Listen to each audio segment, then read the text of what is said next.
অফিসে ভিআইপি গাড়ি নয়, গাড়ি ছেড়ে সাইকেল নিয়ে দুয়ারে হাজির বিডিও। কখনো বসে পড়ছেন মাটির দাওয়ায় চাটাই পেতে, আবার কখনো রাস্তায় দাঁড়িয়ে কথা বললেন মানুষের সাথে। এমনই ছবি দেখা গেল বাঁকুড়ার সারেঙ্গা ব্লকে। সকাল সকাল সাইকেল নিয়ে একাধিক গ্রাম ঘুরে বেড়ালেন সারেঙ্গার বিডিও তমালকান্তি সরকার। এক রিপোর্ট। সাইকেল নিয়ে হঠাৎ বাড়ির উঠোনে হাজির বিডিও।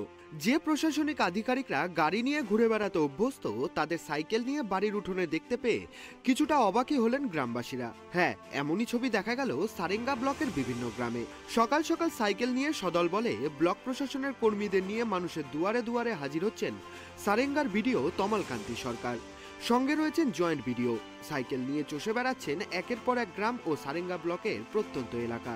23শে জানুয়ারি সোমবার ছিল নেতাজি সুভাষচন্দ্র বসুর জন্মদিন। এদিন নেতাজির প্রতিকৃতিতে পুষ্পার্ঘ্য অর্পণ করে জয়েন্ট বিডিও এবং অন্যান্য কয়েকজন কর্মীকে নিয়ে সাইকেলে বেরিয়ে পড়েন সারেঙ্গা ব্লক উন্নয়ন সমষ্টি আধিকারিক তমালকান্তি সরকার। সারেঙ্গা গ্রাম পঞ্চায়েতের আদিবাসী অধ্যুষিত মুরকু আমডাঙ্গা এলাকা, যার দূরত্ব ব্লক অফিস থেকে বেশ কয়েক কিলোমিটার। সেই সব গ্রামের বাড়িতে বাড়িতে গিয়ে কখনো খাটিয়াতে বসে, কখনো মাটির দাওয়ায় চাটাই পেতে পরিবারের সদস্যদের সাথে বসে শুনলেন তাদের অভাব, অভিযোগ ও সমস্যার কথা। জানতে চাইলেন কোনো প্রকল্পের সুবিধা থেকে তারা বঞ্চিত রয়েছেন কিনা। একের পর এক বাড়িতে ঢুকে খোঁজ নিলেন মানুষের অভাব অভিযোগের। নিজের হাতে পূরণ করলেন আবেদনপত্র। কয়েকদিন পরে এসে আবার খোঁজ নেবেন বলে আশ্বাসও দিয়ে গিয়েছেন বিডিও। পাশাপাশি যে কোনো প্রয়োজনে তাকে জানানোর অনুরোধও করলেন সারেঙ্গা ব্লক উন্নয়ন সমষ্টি আধিকারিক তমালকান্তি সরকার। দুয়ারে সরকারে গেছিলাম, ওখানে বললো না এখানে করেনি, কোর্টে যেতে হবে। ঠিক আছে, কোর্টেই যাবো। তখন আমারও শরীর খারাপ হয়ে হাঁটা চলা করতে পারিনি। তো বিডিও সাহেবের সঙ্গে কি বললেন? হ্যাঁ, বললো হয়ে যাবে, হয়ে যাবে, যে ওটা ওখানে যাইয়ে ইয়া করো, ওটার জন্য কিছু টাকা পাবে। আমি বলি স্যার এরকম ব্যাপার আমি চেষ্টাও করিনি এরকম জন্যে, করবো। ফর্ম তো ফিল আপ করে দিলেন? হ্যাঁ, ফর্ম দিয়ে গেছে, ওইটা ফিল আপ করে বললো আমি বাড়িতে এসে নিয়ে যাবো আর কি। আর পঞ্চায়েতে ওই বার্ধক্য ভাতার জন্য যেটা ইনকাম সার্টিফিকেট, ওই ইনকাম সার্টিফিকেট বলতে নিয়ে আসবে, যে আমরা বাড়িতে এসে নিয়ে যাবো আর কি। তো যাক, আসিছিল আজ বাড়িতে, খুবই ভালো লাগলো।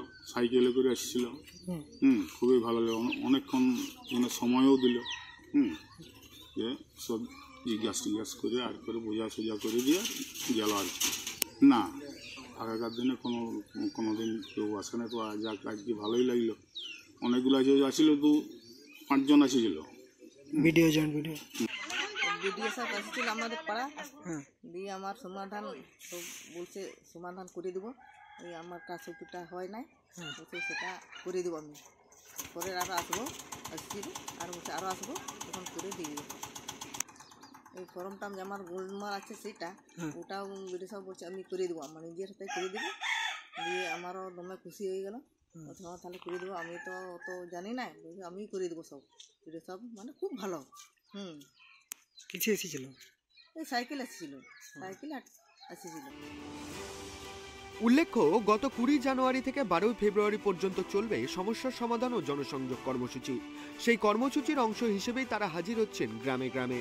আর এই কর্মসূচির সার্থক রূপায়ণের জন্য আদিবাসী বৃদ্ধার বার্ধক্য ভাতার ফর্ম থেকে লক্ষ্মী ভাণ্ডারের আবেদনপত্র নিজের হাতে পূরণ করে দিলেন বিডিও। আর এরকম কর্মকাণ্ডে স্বভাবতই খুশি উপভোক্তাদের পরিবারগুলি। বাঁকুড়া থেকে সিধু মান্ডির রিপোর্ট, ট্রাইব টিভি।